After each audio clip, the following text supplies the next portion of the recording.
Commencement at Liberty University is full of emotion. Over 50,000 will gather in Williams Stadium to celebrate the hard work of our graduates. But if you look closely, you'll notice a host of people working behind the scenes. Many haven't slept in days. Still smiling, they persevere to coordinate the event. Without their faithful work, commencement wouldn't happen. So what does it take to pull off the largest event at Liberty University?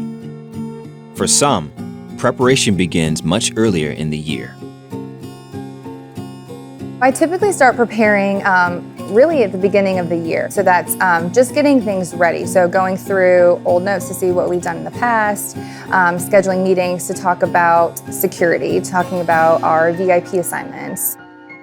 We actually, from our commencement branding, started that in 2016.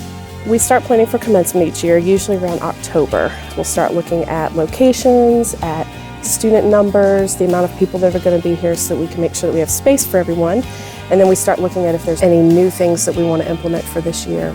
Really, within the next 2 months leading into this commencement ceremony is where it's hardcore. And then the month of is when you really start bringing everyone into the folds of the conversation. Anytime you stage a graduation with 30,000+ people, it's a lot of logistics, a lot of work. But this time we were expecting 50,000. But we actually tore down a locker room and the bed made room for temporary bleachers. Weather in Central Virginia could be unpredictable in May. Every day seems to threaten rain. At one point during the week, the forecast predicted a 90% chance of rain for commencement day. Many factors needed to be considered with the weather. Typically with weather, we are in the stadium, whether it's raining or not. We do leave the stadium if it looks like there's going to be thunderstorms because we're concerned about the safety of the guests. But we have 50,000 ponchos that we have in stock ready to hand out to folks. Thursday we're looking at 90% chance of rain, and we all were like, we've got to make the call today. And so I'm on the phone with President Falwell, I'm talking to the White House, and we say, all right, we're making the call, we're staying in Williams Stadium. This year they were calling for monsoon rains right through Saturday, and I thought maybe a lot of people would decide early in the week not to come because of that, but the place was packed and the rain blew out about 6 in the morning, I'm told, and it was beautiful weather for commencement. But 2017 will be much different for Liberty University. The President of the United States will deliver the keynote address. This marks the second time in school history that a sitting president would speak at commencement. But extra planning was needed to ensure a safe event. In January, when we started talking about commencement, we already started then. What if the president came? So we didn't know, but it's in the back of everybody's mind. And so we started planning early on about doing heightened security.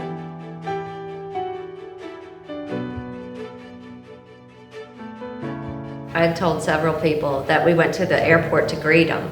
And normally that would have been a situation where you would be really nervous. But since it was President Trump, it was like we were greeting a friend. Yeah, most politicians I've known over the years, they sort of have this air of superiority. And so you feel kind of, they're a little standoffish and you're not real comfortable around them. But he's a regular man's president, and he's just not another one of the guys.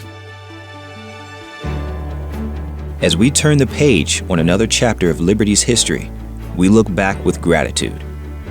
A new generation of champions will pick up the torch and move into the world. Another opportunity to thank God for His provision. Now, it's time to start thinking about next year. One of the coolest parts about commencement is that it's not any one department that is the owner of it. So really every department on campus has some kind of role in the event. It's really a cool picture of, one, the body of the university, but also the body of Christ coming together to have one huge event. If we did not have the team that we had surrounding us for commencement, it's impossible for it to take place. Commencement is a university event, and the staff and faculty come together to kind of make that happen. It was just a great weekend to have everybody there as a family. It was great that the president kept his remarks focused on the graduates, because that's what it's all about. That part of it, what I really liked, is that it wasn't, even though the president was there, it was still focused on the graduates.